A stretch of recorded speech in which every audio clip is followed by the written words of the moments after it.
Dear brothers and sisters, welcome to this space of faith and hope. Today we are here to share a revelation that is shaking the Catholic world and could profoundly change our way of living the faith. News that comes directly from the heart of the Vatican, and that very few media outlets have managed to capture in its true dimension. As you already know, on May 8th, the white smoke announced to the world that we had a new successor to Peter, the North American Cardinal, Robert Francis. Prevost was elected as Pope Leo XIV, marking a new chapter in the history of our Church.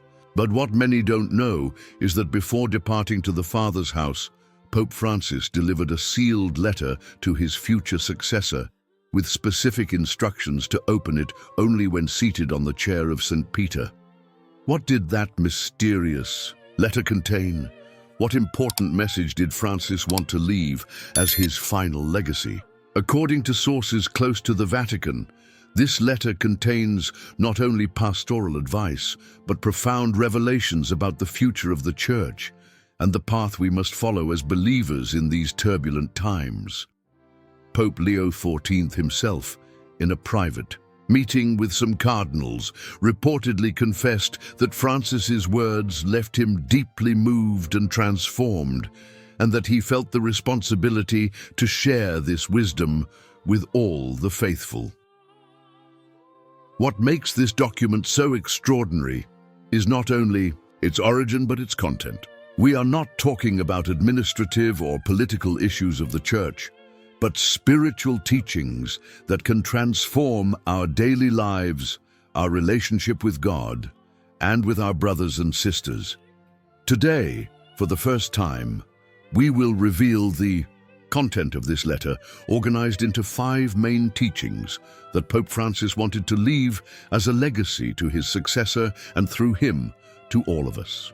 These words could be exactly what you need to hear today, the message that God wants to reach your heart at this precise moment in your life. Before continuing, I invite you to subscribe to our channel so you don't miss any of these spiritual revelations that can profoundly change your life and faith. Click the subscription button and activate the notification bell to receive updates about our upcoming videos.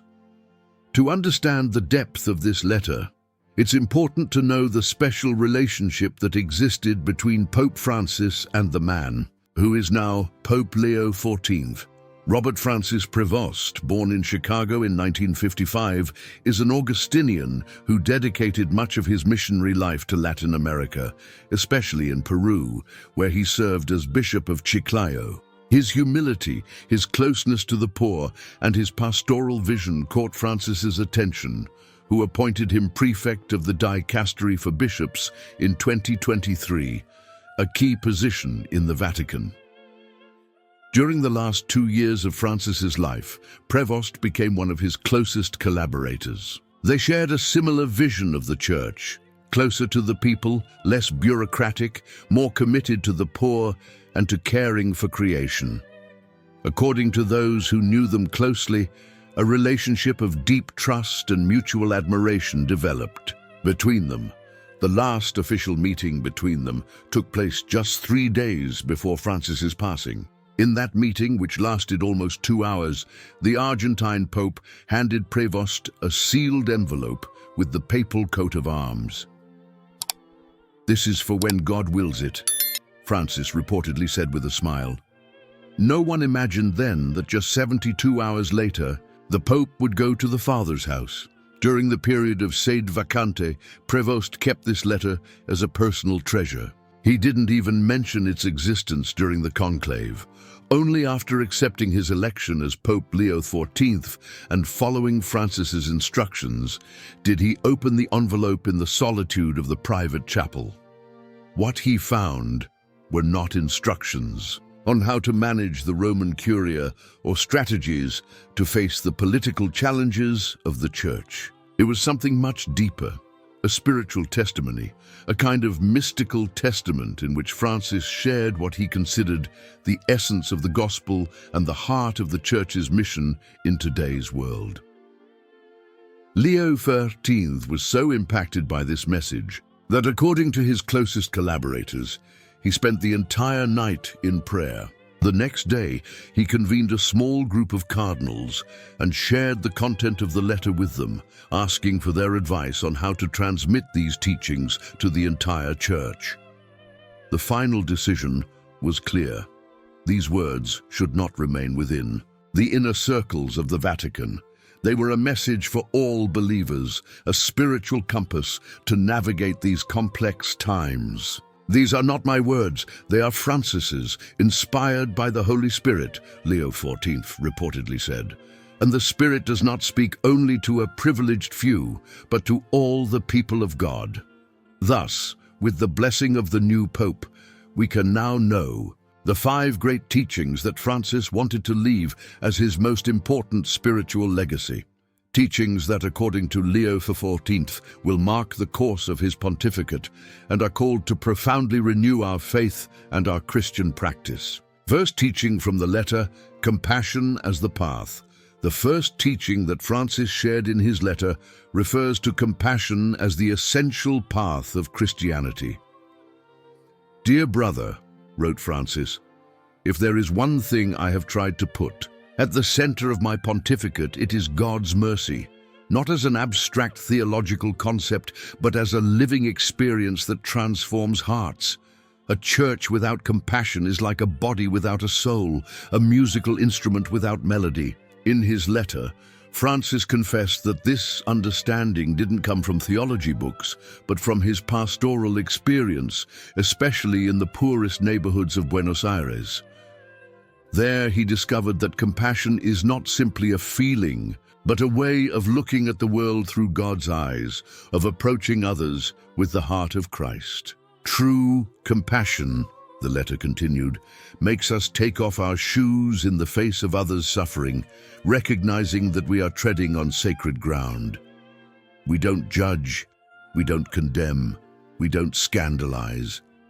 We simply accompany, carry the burden together, become neighbors like the Good Samaritan. Pope Francis warned his successor about the temptations that can distance the Church from this path of compassion. Legalism that puts rules before people, clericalism that creates insurmountable distances, indifference disguised as prudence. "Every time the Church closes a door," he wrote, "Christ opens a window somewhere else. But wouldn't it be better if we kept the doors open from the beginning?" And here comes one of the most impactful revelations of the letter. Francis shared a personal experience he had never made public before.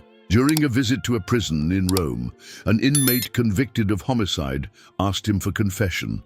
During that sacrament, Francis felt that Christ himself was speaking to him through that repentant man. "At that moment," he wrote, "I understood that mercy is not only something we give, but something we receive, sometimes from the most unexpected people." This man, whose name Francis does not reveal out of respect for the seal of confession, had gone from being a violent criminal to an apostle of peace within the prison. Without resources, without formal education, without freedom, he had managed to create a prayer group that transformed the lives of many fellow inmates. "He taught me," Francis confessed, "that compassion can flourish even in the most arid deserts, that there is no life so broken that it cannot be restored by God's love." The letter continued with a concrete petition to the new Pope. "I beg you to keep the doors of mercy open. Do not let fear, misunderstood tradition, or external pressures drive you away from this path. Compassion is not weakness. It is the Church's greatest strength, its most authentic witness in a wounded and divided world." Francis suggested practical ways to keep this compassion alive, personally visiting places of suffering such as hospitals, prisons, and refugee camps, listening directly to victims of abuse, violence, or marginalization, simplifying reconciliation, processes for those who have strayed from the Church, and training priests to be, above all, ministers of God's mercy. Compassion, this section of the letter concluded, is not an optional adornment of Christianity, it is its very heart. If we lose this, we may maintain the rituals, the doctrines, the structures, but we will have lost the soul of the gospel. Brothers and sisters, isn't this teaching exactly what our world needs today? Amid so much polarization, hatred, and violence, compassion presents itself as the only true path. It's not just a passing feeling, but a way of life that imitates Jesus himself. If this message is touching your heart, I invite you to share it with others. Subscribe to our channel right now to receive more of these transformative teachings, and join our community of believers committed to living the faith in an authentic and profound way. Don't keep this treasure to yourself. Share it with those who also need to hear these words of hope. Second teaching, simplicity and humility. The second spiritual treasure that Francis shared in his secret letter was the vital importance of simplicity and humility in Christian life and in church leadership. This teaching held a special place in the heart of the Argentine pontiff, who from the first day of his papacy surprised the world with gestures of austerity and closeness. "My dear brother," wrote Francis, "when I chose the name Francis, it wasn't just out of admiration for the Saint of Assisi, but because I felt the Church needed to return to its roots of evangelical poverty and simplicity. Today, more than ever, we need to strip ourselves of everything that is not essential to show the authentic face of Christ." In his letter, Francis revealed something surprising. The moments of greatest spiritual clarity and discernment during his pontificate did not occur in official meetings or solemn ceremonies, but in the simplicity of his room at Casa Santa Marta, during his informal conversations with ordinary people, or in his visits to slums and prisons. Simplicity, the Pope explained, is not just a personal virtue, it is a path to God. When we strip ourselves of our masks, titles, and securities, we find the Lord who made himself small for us. Humility is not artificially lowering oneself, but recognizing our true stature before God, no more, no less. Francis warned about the constant temptation of power, privileges, and prestige, even or especially within the Church. "Clericalism," he wrote firmly, "is one of the worst deformations of our vocation.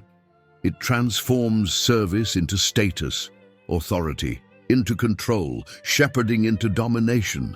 It is exactly the opposite of what Jesus taught us when he washed his disciples' feet." In a particularly moving passage, Francis confessed his own struggles with humility. "Every day, upon waking up, I had to remind myself, Jorge, don't forget who you are and whom you serve." Because the papacy, like any position of authority, can become a trap if we forget that we are useless servants, imperfect instruments in God's hands. The letter contained practical advice for living this simplicity, maintaining contact with ordinary people, listening more than speaking, preferring the authentic over the ostentatious, recognizing one's own errors and limitations, and always remembering that authority in the Church is for serving, not to be served. "I ask you," Francis wrote to his successor, "not to let yourself be seduced by palaces, titles, or applause. True greatness is in smallness, true power in service.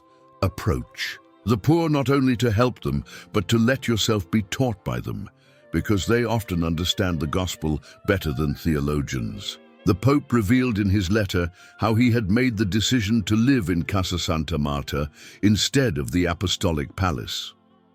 It wasn't a gesture for the cameras, as some thought. It was because I needed daily contact with normal people, the employees, the visitors, the priests who passed through, that everyday life kept me connected to reality, protected me from the bubble that can form around the Pope. Francis also mentioned how simplicity opens doors to ecumenical and interreligious dialogue. When we present ourselves without pretensions of superiority, just as brothers and sisters in search of truth, the walls of centuries begin to fall. Humility is the best antidote against aggressive proselytism and the best path to sincere encounter. The letter concluded this section with a reflection on the radicality of the gospel. Jesus did not call us to be important, successful, or admired. He called us to be salt, light, leaven, small elements that transform from within, often invisibly. Simplicity is not a communication strategy. It is our deepest identity as followers of the one who became poor to enrich us with his poverty.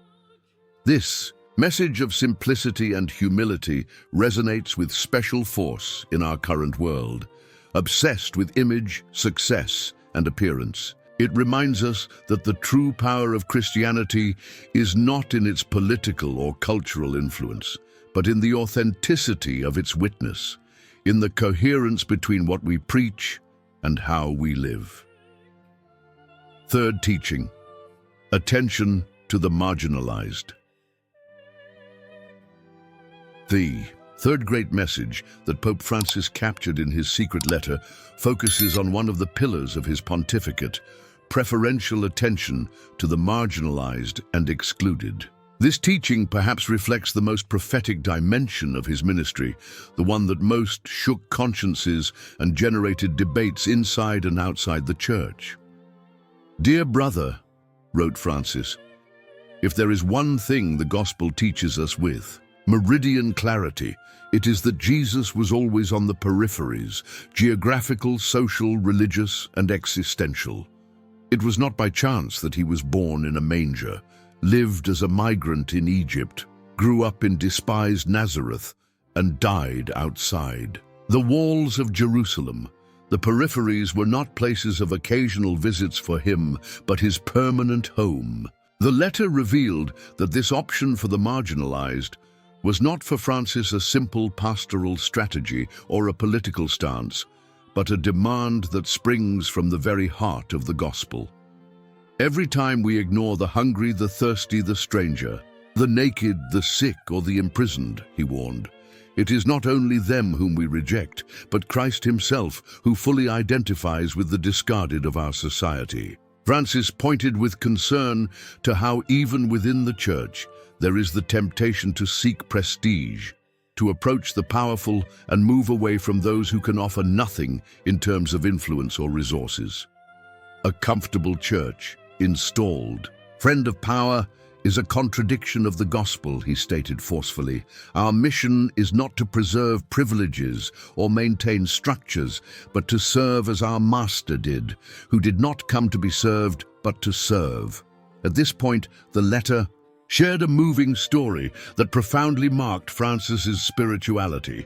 During a visit to a pediatric hospital in Buenos Aires, he met Miguel, an 8-year-old boy with a terminal illness. Despite his suffering, Miguel radiated an inexplicable peace and joy. When Bergoglio, then a cardinal, asked him how he could smile amid so much pain, the boy replied, "Because Jesus told me my suffering has meaning. He told me he's using it to save many people I don't even know." That day, Francis confessed in his letter, a child marginalized by illness evangelized me.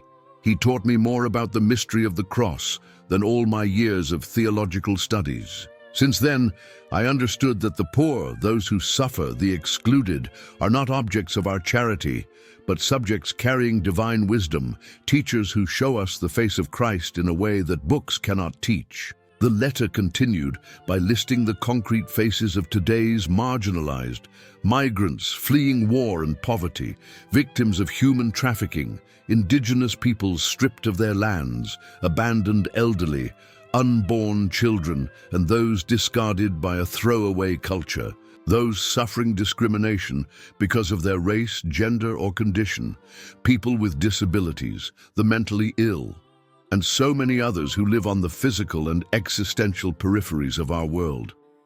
I ask you, Francis wrote to his successor, not to be afraid to disturb, to question unjust systems, to raise your voice for those who have no voice. It is not politics, it is pure gospel. Do not allow the church to lock itself in perfumed sacristies, while outside there are brothers and sisters who suffer. Go to the peripheries, not as a tourist who visits briefly, but as one who finds there his home, his family, his mission. Francis concluded this section with a prophetic warning. A church that abandons the marginalized abandons itself, because it renounces its deepest identity. It may maintain its temples, its rituals, and its doctrines, but it will have lost its soul, its reason for being. These words directly challenge each one of us. What place do the marginalized occupy in our faith, in our communities, in our lives? Are we capable of recognizing in them the face of Christ, of letting ourselves be evangelized by their testimony and their wisdom? If this message is touching your heart, we invite you to take a concrete step. Subscribe to our channel to continue deepening in these teachings and join our community that seeks to live the gospel in its radicality. Together, we can be that outgoing church, close to those who suffer, that Francis dreamed of and for which he gave his life. Fourth teaching, care for creation. The fourth spiritual treasure that Pope Francis shared in his secret letter addresses one of the most urgent issues of our time, care for creation as an essential dimension of our faith. This teaching, which found its most complete expression in the encyclical Laudato Si', reflects a profound understanding of the connection between spirituality, social justice, and ecology. "Dear brother," wrote Francis, "we have inherited a garden, but we are turning it into a desert. The ecological crisis is not simply a technical or political problem. It is a spiritual and ethical crisis that reveals the illness of our relationship with God, with others, and with the creation entrusted to us." In his letter, Francis revealed that his concern for ecology did not primarily arise from scientific data or technical reports, but from his contemplation of nature in the light of faith. Every sunrise, every flower, every creature speaks to us of the Creator, he wrote. Destroying this living book of creation is like tearing pages from the Holy Scriptures. It is silencing one of the voices through which God speaks to us. The Pope explained how St. Francis of Assisi became his inspiration for an integral ecology. In the Poverello, he wrote, we find a model of harmony with all creation. He did not see nature as a resource to exploit, but as a family to belong to. The sun was his brother, the moon his sister, the earth his mother. This vision is not romantic poetry. It is profound theology that recognizes God's presence in all his creation. The letter addressed with special concern the consequences of climate change and environmental degradation for the poorest and most vulnerable. It is no coincidence, Francis stated, that those who have contributed least to the ecological crisis are those who suffer most from its consequences. Indifference to this suffering reveals a serious numbness of our hearts, a spiritual anesthesia that prevents us from recognizing the cries of the earth and the cries of the poor, which are actually one and the same voice. Francis confessed that one of the most moving moments of his pontificate was his encounter with indigenous communities in the Amazon. These peoples, he wrote, whom many consider backward, have a millennial wisdom about how to live in harmony with nature. They know what we've forgotten, that we cannot harm the earth without harming ourselves, because we are part of it, because everything is connected. The letter noted that care for creation is not an optional theme for Christians, nor a simple appendix to our faith, but a constitutive dimension of authentic Christian life. Ecological conversion, Francis explained, is not a passing fad or a concession to the spirit of the age.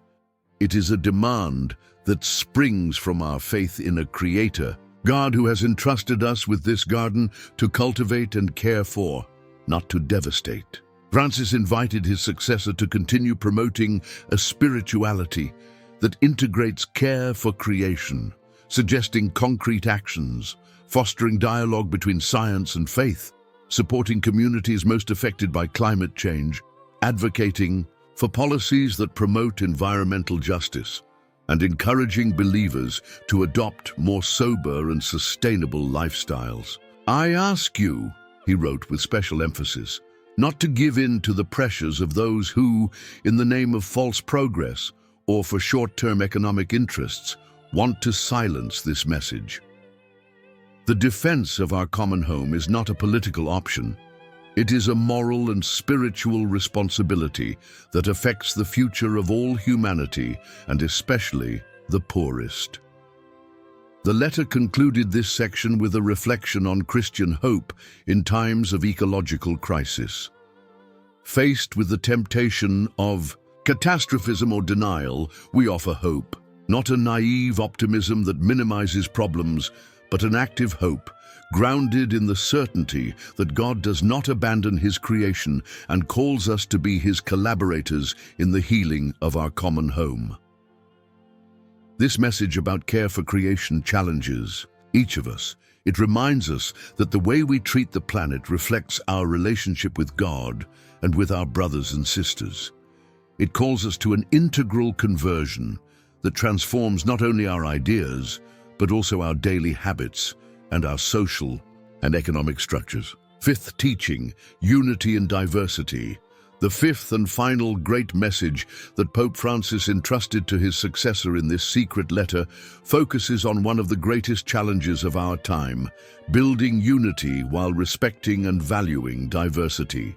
This teaching, which has been a thread running throughout his pontificate, acquires a special depth and urgency in the letter. Dear brother, wrote Francis, we live in a fragmented world where differences, instead of being perceived as richness, become a cause for conflict and division. In the Church, too, we experience this temptation to convert legitimate diversity into sterile polarization, to create opposing factions, to label others as progressives or traditionalists, conservatives or liberals, forgetting that we are all, first and foremost, disciples of Christ. The letter revealed Francis's concern about divisions within the Church and their effect on the evangelizing mission. Every time we confront each other as enemies, he lamented, the world does not see in us the reflection of Christ, but the same logic of power and confrontation that dominates politics and social media. How then can we be credible when we speak of fraternity and reconciliation? Francis explained his vision of Christian unity not as imposed uniformity, but as harmony in diversity. The Holy Spirit, he wrote, does not create clones, but a symphony where each instrument preserves its own sound while contributing to a common melody. True communion does not eliminate differences. It transforms them into a source of mutual enrichment. The letter addressed with special attention ecumenical and interreligious dialogue, pointing to it not as a diplomatic strategy, but as a spiritual requirement. Ecumenism and interreligious dialogue, Francis stated, are not negotiations to reach a minimum common denominator, nor relativism that dilutes our convictions. They are a joint pilgrimage toward truth, a shared journey toward God, who is always greater than our limited understandings. Francis recalled one of the most moving moments of his pontificate, his meeting with Patriarch Kirill of Moscow in Cuba, the first meeting between a pope and a Russian patriarch in history. What made that historic moment possible, he confessed, were not diplomatic negotiations, but persevering prayer and the sincere will to recognize each other as brothers, despite centuries of distrust and separation. True dialogue begins when we stop seeing each other as rivals and start recognizing each other as pilgrims, jointly seeking God's face.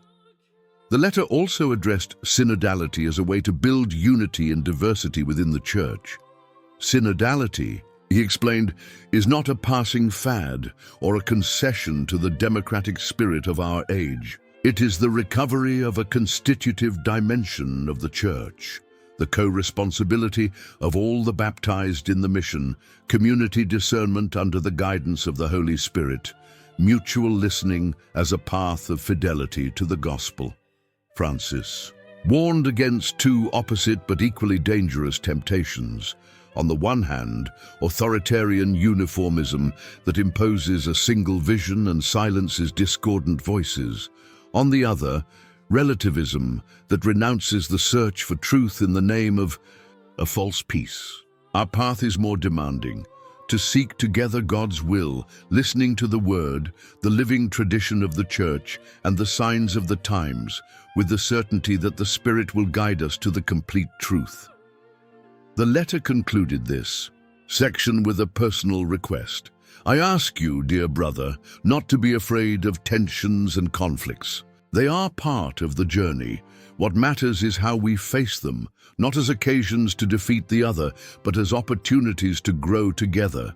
Be a bridge between distant shores, a mediator between opposing positions, a craftsman of peace in a time of polarization. This teaching on unity and diversity has an immediate application in our daily lives. In families divided by political differences, in communities fragmented by opposing visions, in a world where social media amplify divergences and minimize what unites us, we are called to be bridge builders, patient weavers of broken relationships. And here, Francis shared a personal story that deeply marked him.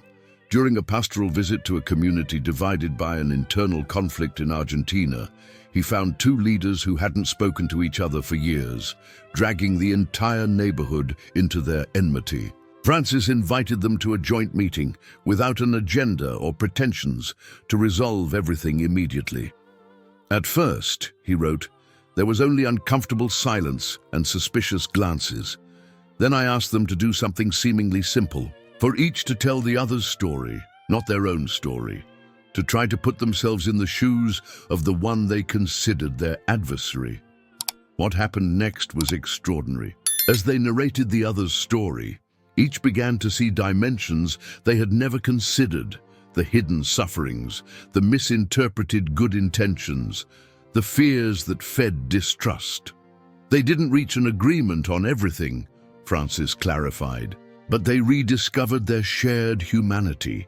They understood that beyond their legitimate differences, there was a deeper bond that united them. Both loved their community and wanted the best for it, even though they had different visions of how to achieve it. This experience, Francis concluded, taught me that true unity does not require eliminating conflicts, but transforming the way we live them. It's not about creating a false superficial harmony, but cultivating a deep respect for the other, even in disagreement. Authentic dialogue is not a debate to win, but an encounter to grow together. If this message is resonating in your heart, we invite you to take a concrete step.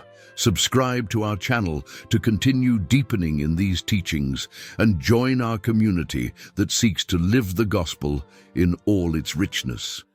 Together, we can be witnesses to this unity and diversity that our fragmented world so desperately needs. Dear brothers and sisters, we have reached the end of our journey through this extraordinary letter that Pope Francis bequeathed as his last spiritual gift to the Church and the world. 5 fundamental teachings that, like pillars, can sustain our life of faith in these complex times. Compassion as the path, simplicity and humility as a lifestyle, attention to the marginalized as a preferential option, care for creation as a sacred responsibility, and unity in diversity as an evangelical witness. The most striking thing about these teachings is not their conceptual originality, but their evangelical radicality. Francis didn't invent anything new. He simply reminded us of the essential, what has always been at the heart of the gospel, but which we often forget or relegate to the background amid theological discussions, institutional concerns, or worldly distractions. Pope Leo XIV, according to sources close to the Vatican, was deeply moved by these words and has expressed his commitment to continue on this path. In his first public appearances, he has already hinted at veiled references to this letter, picking up Francis's baton in his call for a church that is closer, more compassionate, simpler, more committed to the poor and to creation, more open, to dialogue from its identity. But the most important thing is not what the Pope does, but what each of us does. Because these teachings are not directed only to the ecclesiastical hierarchy, but to each baptized person, to each person of goodwill who seeks a more just, more fraternal world, more in harmony with creation. What would become of our church, our communities, our families, if we truly lived these 5 teachings? What transformation could we unleash if, instead of remaining in theoretical admiration, we embodied them in concrete gestures, in daily decisions, in renewed relationships?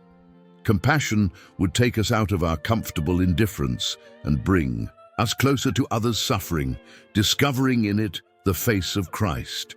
Simplicity and humility would free us from the slavery of consumerism, appearance, and competition to discover the joy of the essential.